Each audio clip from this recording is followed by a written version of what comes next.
हरे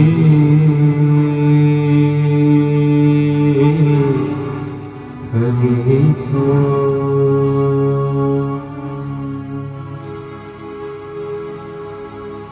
खण्डमण्डलाकारं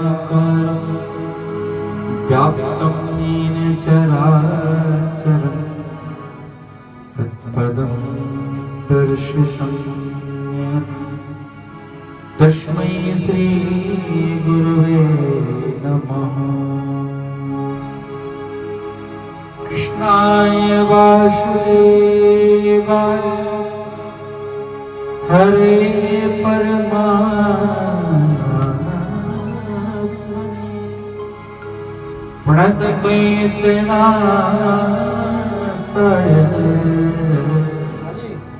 गोविन्दाय नमो नमः।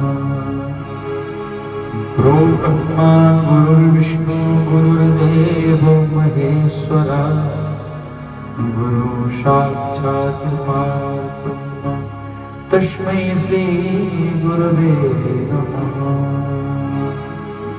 सतगुरुदेव भगवान की जय। बड़े प्रेम से बोलो श्री वृंदावन बांके बिहारी लाल की जय।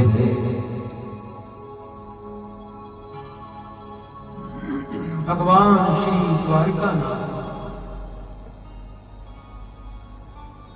प्यारे भक्त उद्धव को सेवा का भक्ति का ज्ञान दे रहे हैं।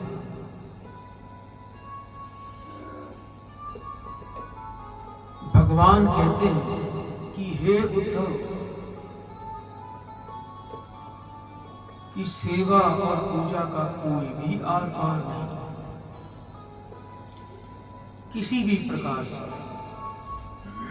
सेवा मिल जाए तो मनुष्य को कभी भी पीछे नहीं हटना चाहिए, उस सौभाग्य को नहीं छोड़ना चाहिए। बड़े भाग्यवान लोगों को ही सेवा का अवसर प्राप्त होता है।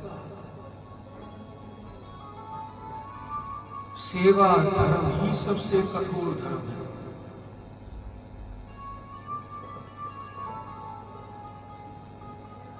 मर्यादा पुरुषोत्तम श्री राम जी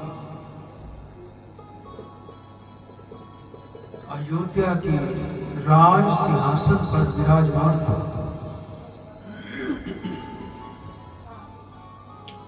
उस समय हनुमान जी आठों प्रहर की सेवा किया करते थे।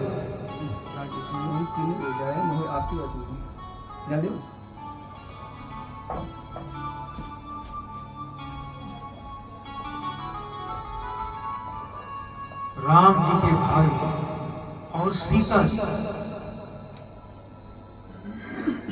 ये सभी लोग सोचते थे कि हमें तो सेवा का कोई अवसर ही नहीं प्राप्त होता है। सारा अवसर तो हनुमान जी ही सेवा के फल को ले रहे हैं और आठों प्रहर श्री राम जी की सेवा वही करते रहते हैं। हमें तो बिल्कुल भी अवसर नहीं प्राप्त।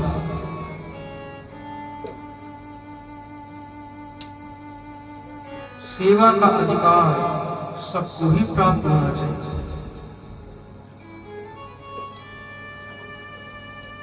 जानकी जी की अनुमति लेकर सभी भाइयों ने मिलकर एक सूची तैयार की और समय समय पर सेवा का कार्य बांट लिया।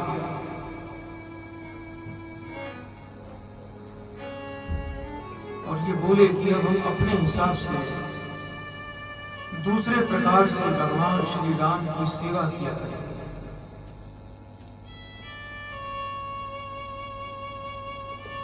उस सूची पत्र को प्रातः होते ही श्री राम जी को दिखाया। श्री राम जी ने उस सूची को देखा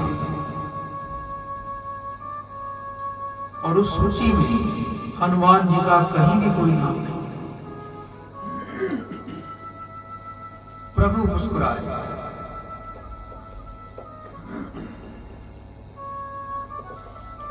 सूची को देखा, भाला और उस पे हस्ताक्षर कर दिया।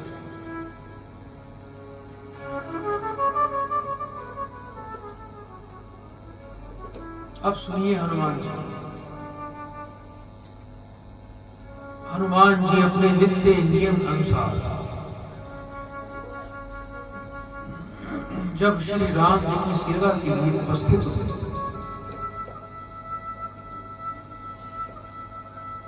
तो देख रहे हैं कि आज शत्रुघ्न जी ने आके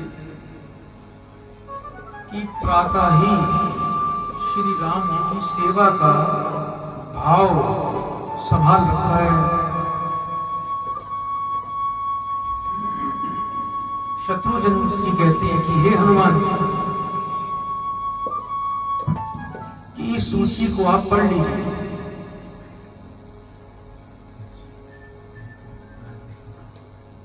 श्री राम जी भी व्यतीत थे। हनुमान जी ने उस सूची को पढ़ा और बोले, अच्छा कि इस सूची के अतिरिक्त समय में मैं सेवा करूं।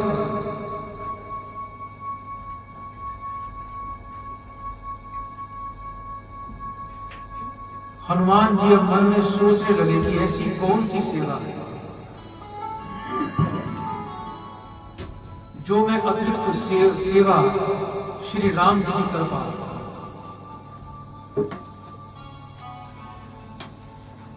हनुमान जी के मन में विचार आया कि जब प्रभु जी को जमाई आएगी तो मैं चुटकी बजाऊंगा।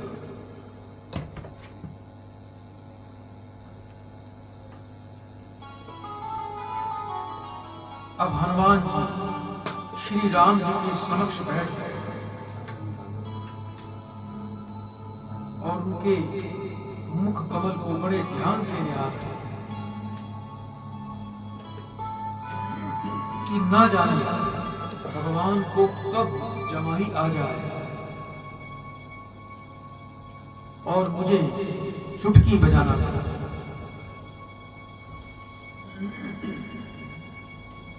जवाई आने का कोई भी समय निर्धारित नहीं होता, वो तो कभी भी आ सकता है। हनुमान जी महाराज पूरा दिन हनुमान जी के मुख का दर्शन करते रहे।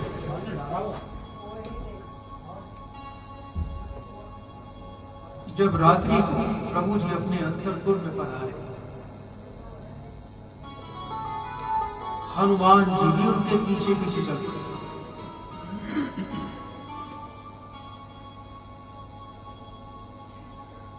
पर जो अंतरपुर की सेविकाएं थी,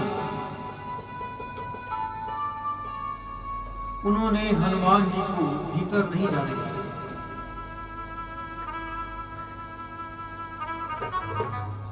हनुमान जी अब अंगूरा पर बैठे रहे और चुटकी बजाते रहे। रात बहुत अधिक हो चुकी थी। राम जी को जमाई आ गई और उनका मुंह खुला ही रह गया।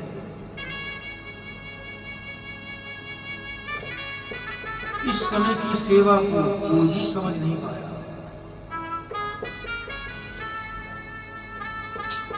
श्री जानकी जी कौशल्या जी के पास जाके बोली कि हे माता जी, आप जल्दी चलिए, श्री राम जी को पता नहीं क्या हो गया, वो तो कुछ बोल ही नहीं रहे। पूरा परिवार इकट्ठा हो गया, किसी को भी कोई उपचार नहीं दिख रहा था। अंत में इसकी सूचना वशिष्ठ जी को दी गई। वशिष्ठ जी राजभवन में पधारे। प्रभु श्री राम जी ने गुरु जी को प्रणाम किया, लेकिन कुछ बोल ना पाए।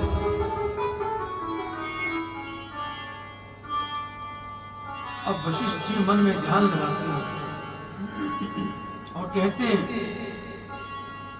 कि हनुमान जी कहां, उन्हें बुलाइए।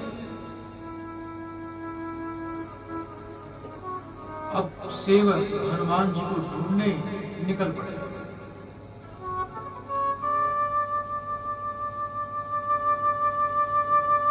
जैसे ही हनुमान जी को सूचना प्राप्त हुई और प्रभु श्री राम जी के समक्ष आए,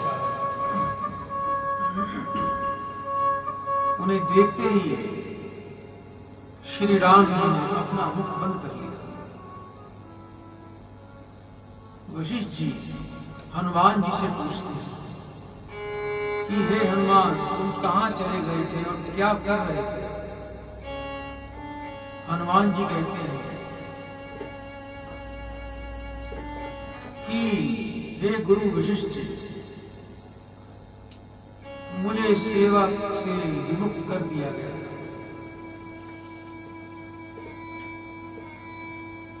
तब मैंने केवल प्रभु जी की जमाई के समय चुटकी बजाने का ही मैंने कार्य ले लिया।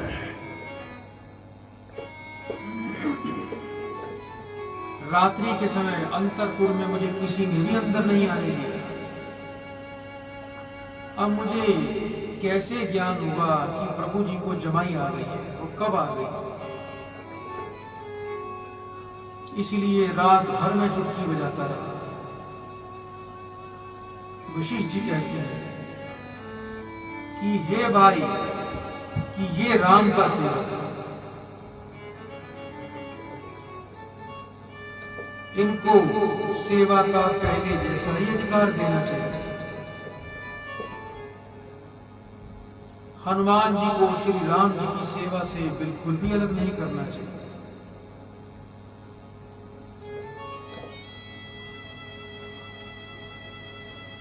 सभी भाई कहते हैं कि हम तो केवल यह देखना चाहते थे कि अब हनुमान जी क्या करेंगे। हम सब क्षमा चाहते हैं। तो प्रिय भक्त, सेवा का अनंत मार्ग है। किसी भी प्रकार से आप सेवा करो, परंतु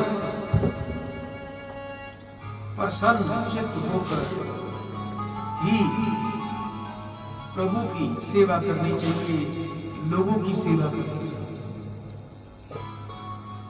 बड़े प्रेम से बोलिए श्री द्वारकानाथ भगवान की जय।